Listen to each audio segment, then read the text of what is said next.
Hello and welcome to WDR TV. I am your host, Mike B. And if you're expecting another rip-roaring, educational, thrilling, exciting installment of WDR TV, I'm afraid you're in for one big fucking surprise. Because I'm not going to be in this video. Well, I'm here now, but I'm not going to be in a minute. You see, Charlie, who is a contributor on the podcast and also writes a huge splendiferous amount of RPG content upon our website, whodaswars.com, took my challenge. As I said, I put out my 10 best comic books that should be board games. And he had issue with that. And he said he would retort. So I said, retort away, young Mr. Charlie, sir. And, well, he did. So following is Charlie's retort to my 10 comic books that should be board games. And with his 10 comic books, a more nuanced, possibly sensible, mature approach, educated, enlightened, and generally probably much better than what I did. So, without further ado, this is it for me. I'm done. I can't be doing the rest of this. I hand you over to Charlie. Charlie, have at it and expect a retort, probably to your retort. Just saying. Start that shenanigans, youngling.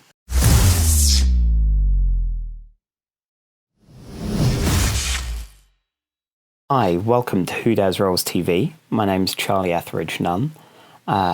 This is my first video for the channel, and normally you'll hear my dulcet tones on the podcast, or hopefully read any of my reviews on the site once Mike posts them. I heard recently, I saw his video on the 10 good comics which would make good board games. And as quite a comic guy, I couldn't leave well enough alone, and Mike challenged me to video a retort. So, retort. Mike's video was fine. There were some good suggestions. I was surprised to see Bone on there, to be honest, as a lot of it was a bit generic guy kind of like choices. I don't know. I feel like me back when I was 20 and working in a comic shop, I probably would have made those choices.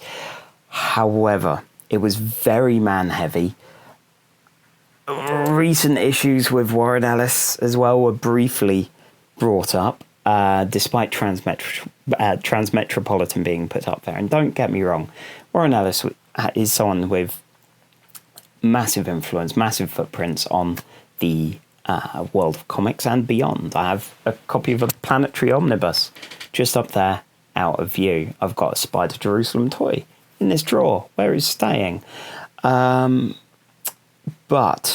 he's still someone who abused his privilege, who has a pattern of behaviour which has been intricately recorded on the So Many Voices site. I do encourage you to check it out if you're unaware of everything that went down, as far as what that means, as far as the reaction to it that you feel you should have. That's personal to you. For me, he's influential. He's still a worrying proportion of my comic collection, but he's benched for now. In fact, the Jay and Miles Explain the X-Men podcast, episode 303, brilliantly dissects and deals with problematic creators such as Warren Ellis, such as Scott Lobdell, Brian Wood, and others, and how there's no easy answer with this. But all of that heaviness out of the way, I've decided I could do my own list of 10 good comics, which would also make good board games. I've restricted myself, no Batman, because there's a million Batman games out there. They've got enough games. No Avengers, same deal, same thing. I've only got one DC and one Marvel in here, and I'm a worrying Marvel fanboy, so that's difficult. If you don't want my list of 10 X-Men games, and unless you do, mention in the comments if you do, I will do that. I am your guy for that.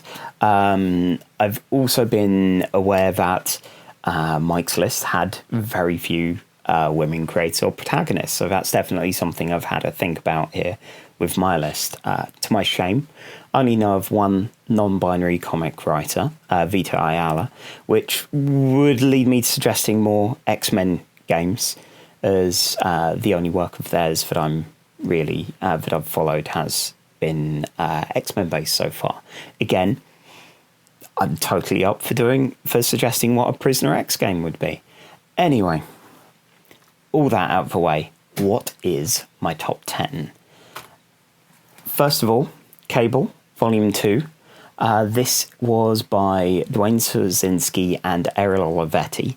I'm going to try and keep this one short because it's me talking about X-Men, and it's specifically me talking about Summers Family, which I could go on for forever.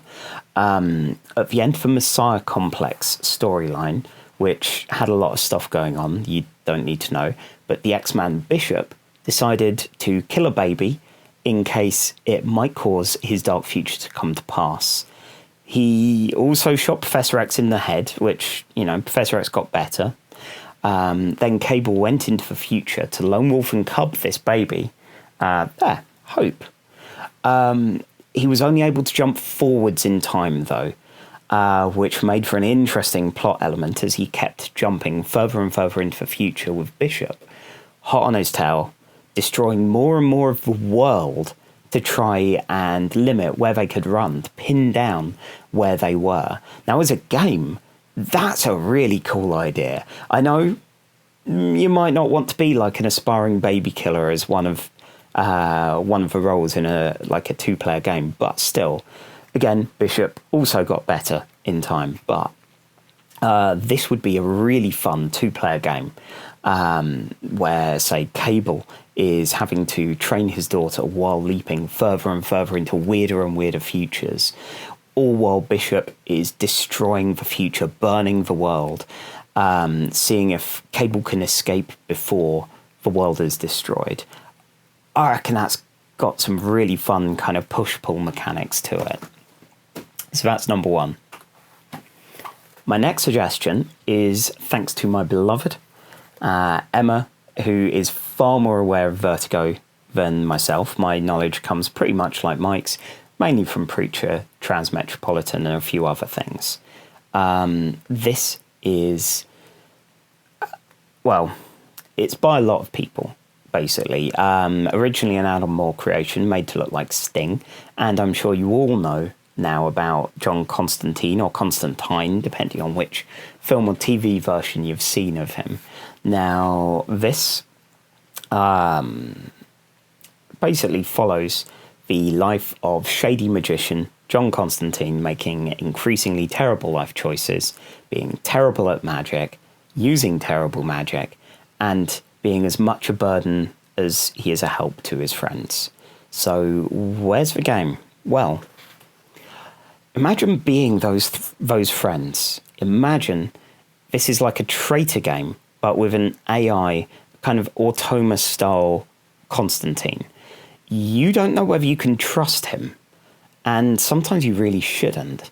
Maybe be people like Zatanna or Chaz, or you could even, if you have to get the DC money, get more mainstream DC characters, trying to decide whether or not to accept his help, sway him to your side, or push him at other people. And then throughout this guessing game, eventually drawing the latest card in the stack, see if he harms you or everyone, or actually helps out. And then you could manipulate that. You could have some real fun with kind of laying a John Constantine style apocalypse to your friends and trying to avoid that, even if your mission is something as simple as just getting the laundry done quickly, or trying to give up a bad habit or anything like that. Can you trust him? Can't you? It's the eternal question. It's why there are so many great volumes of Hellblazer out there. And I say that as someone who's read far too little. But I've nicked this from Emma, so I'm going to read it. Anyway, next. We have I Killed Giants by Joe Kelly and Ken Nimura. This is a difficult one for me. It's a wonderful story. It's very funny. It's very beautiful. It deals with a lot of personal issues, and the room was very dusty by the time that I finished reading it. I seriously recommend reading this, but also a good amount of emotional stamina before reading it. So in this, Barbara Thorson is dealing with being treated like a weirdo at school, and she is a weirdo, but so what? Aren't we all? Her mother is seriously ill, and at the same time she also kills giants, or maybe she doesn't. The uncertainty is part of the fun in all of this, and it's a wonderful, wonderful book. So as a game, I imagine it possibly like some kind of solo game where you flip back and forth between the pressures in the real world, but also giant, cool, dramatic monster fights. Maybe use a bit of that kind of holding on style. You know, do I try and get better at school, or do I deal with these giants? Kind of mechanics and themes. Next, I don't actually have a copy of What's Next. What's Next is Reign of the Supermen, which I mostly read in my friend Adam's house as a teenager on sleepovers. I've not actually owned a copy of it myself. I've read it there and in a comic shop, and that's it. So this is Superman Smashes the Klan by Jean Luan Yang and Guri Hiro, and it is amazing. Read it. But separate to that, Reign of the Supermen. You've had the death of Superman, and DC love going over that again and again. Superman's dead at the start of this game. Now you have 4 replacements. You have Superboy, the Metropolis Kid, you have the Eradicator, you have a cyborg Superman, and you have Steel. Yes, Shaq himself, Steel. These 4 Supermen are trying to keep Metropolis standing. However, as a game, I reckon this could be kind of a bit Sentinels-y, but also a bit Dead of Winter-y. Each of those 4 roles, you're all trying to save Metropolis. Kind of. One of you is secretly evil, and it doesn't have to be Cyborg Superman. You know, make it separate to the identities themselves, and even throw in Supergirl so it's not so much for sausage fest really, and allows a 5th player. One of you is secretly evil, and the others are trying to fix Metropolis, and one of you is not evil. You're trying to fix Superman, which is going to mean you're not going to be as able to fix Metropolis. So I reckon that could be a really interesting kind of challenge to do. And again, not the same ground that DC have gone over again and again. Next is actually the first thing I thought of when I came up with this topic. And, well, when I came up with ripping off this topic from Mike, it's GYO. This is a book, well, it's a graphic novel by horror weirdo and avid cat lover Junji Ito, who I adore. He is brilliant at kind of body horror, monstrous kind of things, and in GYO we have a mystery where fish and all kinds of sea life have grown weird mechanical looking legs and have left the water to attack humanity. There's a brilliant video actually on Strip Panel Naked about a shark attack in the book, where the shark is kind of bursting up a set of stairs to attack the main characters. Now, for a game, this would be a really fun game of escaping a city that's overrun by evil fish and weird gas that's kind of drawing people into it and converting them into weird kind of bloated mechanical-legged creatures. It'd be funny. It would be kind of scary. And despite being, you know, for a manga, fairly small, it would be a great fun Ameritrash game.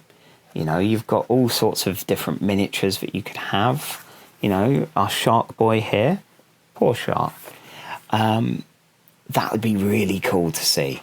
You know, there'd be a real kind of John Carpenter vibe. And Mike's mentioned a couple of times about liking The Thing. He should really read that. You should really read that, Mike. I've no idea if Mike's going to be editing this or I'm going to be editing this, in which case it won't be edited. But Mike, GYO. Next, we have another Vertigo joint. Ooh. It's The Unwritten by Mike Carey and Peter Gross. Gross? I don't know. This is a really meta Vertigo series, so it's entirely my shit. The lead character, Tom Taylor, not the comic writer Tom Taylor, but character Tom Taylor, or Tommy Taylor, is having a bit of a Christopher Robin problem. His dad wrote a series of books with him as a self-insert. So Tom Taylor is the character. Tommy Taylor is a boy wizard who attended a boy wizard school, and while the dad was evil, he certainly was not a TERF. So he had that going for him at least. But in this case, you have these kind of journeys throughout fiction, like diving in and out of fictional places and seeing how fiction has warped a place, but also how people have warped the fiction. So like a Nazi narrative might corrupt old Jewish fiction as their propaganda starts seeping into it, and a kind of Beatrix Potter type world gets used as a prison for a criminal who ends up turned into an animal there and kind of becoming a bit of a weird cult leader thing. It's a storyline that only pops up every couple of volumes for an issue, but it's very good fun. Anyway, game-wise, I reckon this would make a great Elder Sign style game. Have players dive in and out of fictional worlds, or fictional worlds coming into our world, and how to resolve it, possibly with dice, possibly with cards or tiles, where you can work out how to fix the fiction. So it's about to say it's gamifying it a bit, but that's what this video is. So tough.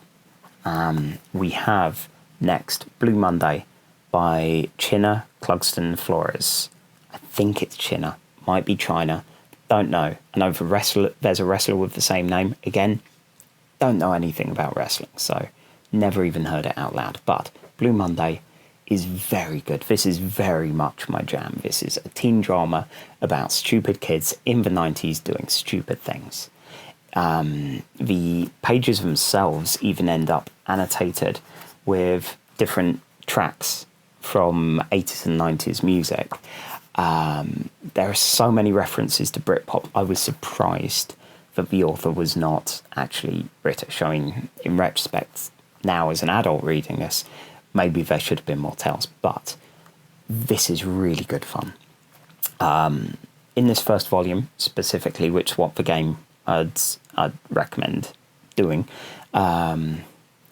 is based on The Kids Are All Right. It's all framed around Blue, the title character, just with the E and U spelt the other way around, trying to get tickets for an Adamant concert. And that's a great idea for a game. That could be great fun. Probably something small and cardy, something, a bit Scott Pilgrim-y, but basically you're all either trying to get Adamant tickets as Blue, trying to get them for Blue without her knowing if you're one of her friends, or to spite her if you are one of her rivals. You can sabotage radio phone-ins, you can cheat at competitions, skip school, break into places, maybe even as a last-minute resort, try and break into the concert itself. So I reckon that could be good fun. Next up, we have Castle Waiting. This is, again, a gorgeous book. Look at that. Look at it.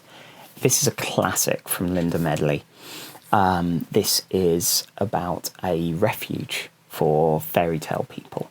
The lead character, Jan, escapes her old life and seeks refuge here, and sees there are all sorts of weird creatures. There's Rackham, who's a brilliant, kind of overly organised, quite passive-aggressive, quite snooty stork who's in charge of the place. There are sections of the building that haven't even been uncovered.